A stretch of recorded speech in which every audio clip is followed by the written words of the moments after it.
A new movie has Channing Tatum playing a U.S. Army Ranger tasked to bring Lulu, who is a military working dog, from Washington to Arizona in time to attend her handler's funeral.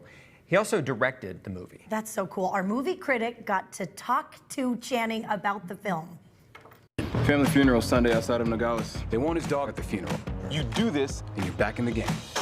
She won't work with anyone. 1 minute she's good, the next minute she's sending 3 guys to the ER. What's up, dog? And you're gonna go on a little road trip. Easy. What are y'all so scared of? You mellowed out big time. What has been that lasting impression that you've had about the real Army Rangers that you've met and their dogs, and what do you think that people just don't know about them? You know, I think there's a giant spectrum in the military of why people enter the military, why people choose to, like, you know, sign up.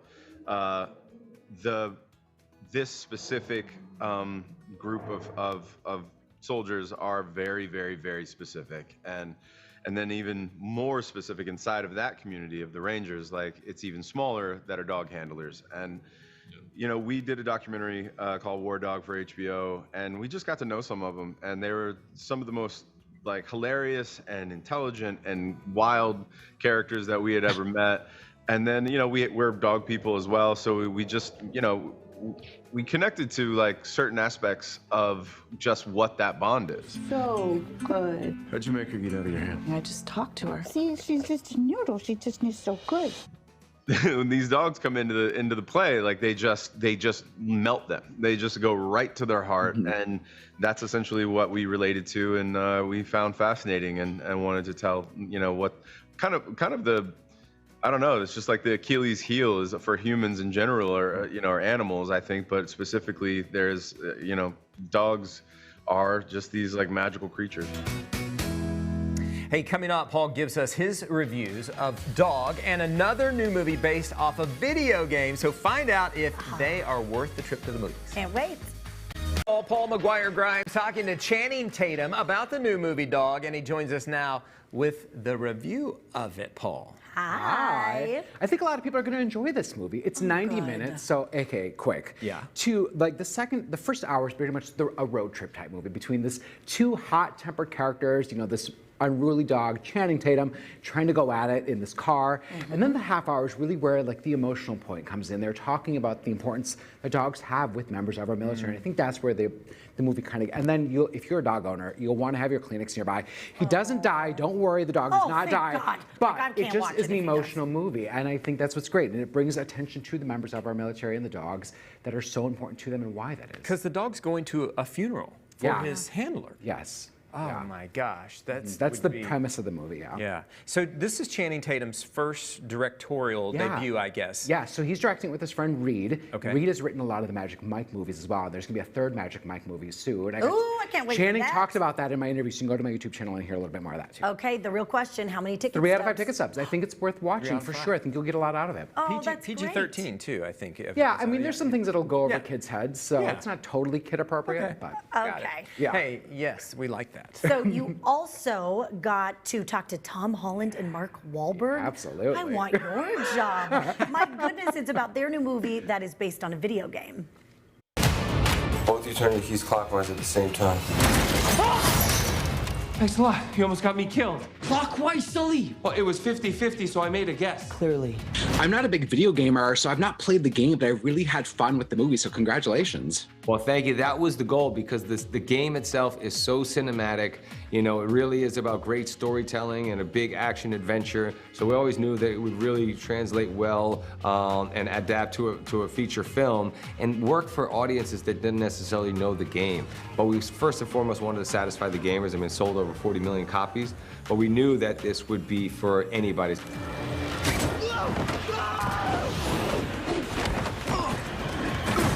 I want to talk about the action scenes here. How different were they and the training? Because I really felt the difference with you as Nate than with Peter Parker and Spider-Man. Yeah, I mean, it was a tough mountain to climb, really. I mean, I'm playing two characters who are famous for climbing things. So we really had to try and figure out a unique style for Nathan Drake that was nothing like Spider-Man. I think he was excited about it because it was the first time that he wasn't in the Spidey costume getting to do action, so people knew that it was actually him. Yeah. But you know, I'm playing the elder statesman, and all the scenes in the movie, I was always manipulating him into doing all the physical stuff anyway. Hey, kid. A little young for a bartender, aren't you? A little old for prom, aren't you? Your character, Nate, has to kind of look and build trust with Mark Wahlberg's character, and you both balance that comedy and the action so well. What did you learn working next to him? It was a lot of fun working with Mark. I think our personal relationship really helped build Nate and Sully on screen. That kind of back and forth banter that they had was very real, you know, in the nicest way possible. Hey, put him down, boys. What is that thing on your face? Yeah, puberty's right around the corner, kid. You can grow your own. Big stars in this movie. Yeah. Yes. Now, I'm not a gamer, but I've never played it, but I still had a great time with the movie. Good. I mean, like Mark said, it's very cinematic. It feels like an action-adventure movie in the vein of a Raiders of the Lost Ark, a National Treasure, and Mark and Tom have great chemistry together. It's very much kind of that big brother, little brother vibe. Sure. They don't play brothers, but it's that kind of back and forth banter that's a lot of fun. And then it's the stunt, it's the action sequence, it's falling out of a plane. So kids will love it. There's some twists, some turns, and I think, you know, the whole family can enjoy it. How many ticket stubs? So 3.5 out of 5. I was surprised how much I enjoyed it because I'm not, again, not a gamer, but Tom was great and Mark's great. Well, I mean, with a cast like that, you really can't go wrong. Can't go wrong with Tom. Yeah, exactly. Okay, so Paul's last pick this week is a new show from Apple TV, and it is called Severance. Hello, my name is Mark S. And I have, of my own free accord, elected to undergo the procedure known as severance. This story takes a very different approach to kind of the work-life balance. How do you find that balance while you're trying to work? I'm still trying to find it. It is a process, you know. What we do as artists, I love it so much that it doesn't feel like work. So it's hard to let it go and sever myself, if you will.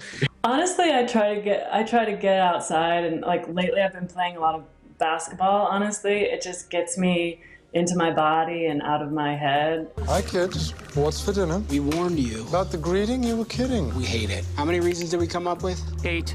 John, you always like to, I always love when you play kind of interesting offbeat characters throughout your career. Do you just kind of naturally gravitate toward this kind of material, or is that just what's sent to you these days? I'm not going to answer that question. Okay. No, that's fine. You don't have to. I think the whole idea of, you know, comedy or drama or stories, I mean, everyone is specific. To me, you know, my job is to keep you awake. That's my job. Fall asleep, right? If you fall asleep, I fail. What is it we actually do here? To keep you awake. No, I don't know about that. Come on now.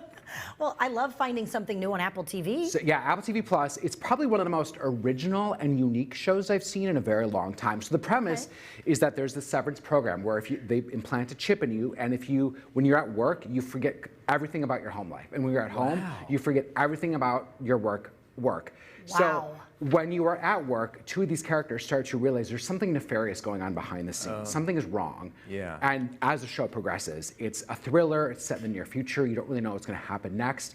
And at first, I wasn't sure if I was really into it. Yeah. And then there's something that alarming happens at the end of each episode. And you're like, okay, now I'm kind of hooked a little bit more. Well, now I have to. And I'm in now. It's like two different lives. I mean, if you're forgetting everything from one place to the other. And you see how these characters react in these two very different lives and settings, and what happens when those lines start to blur a little bit when they shouldn't be.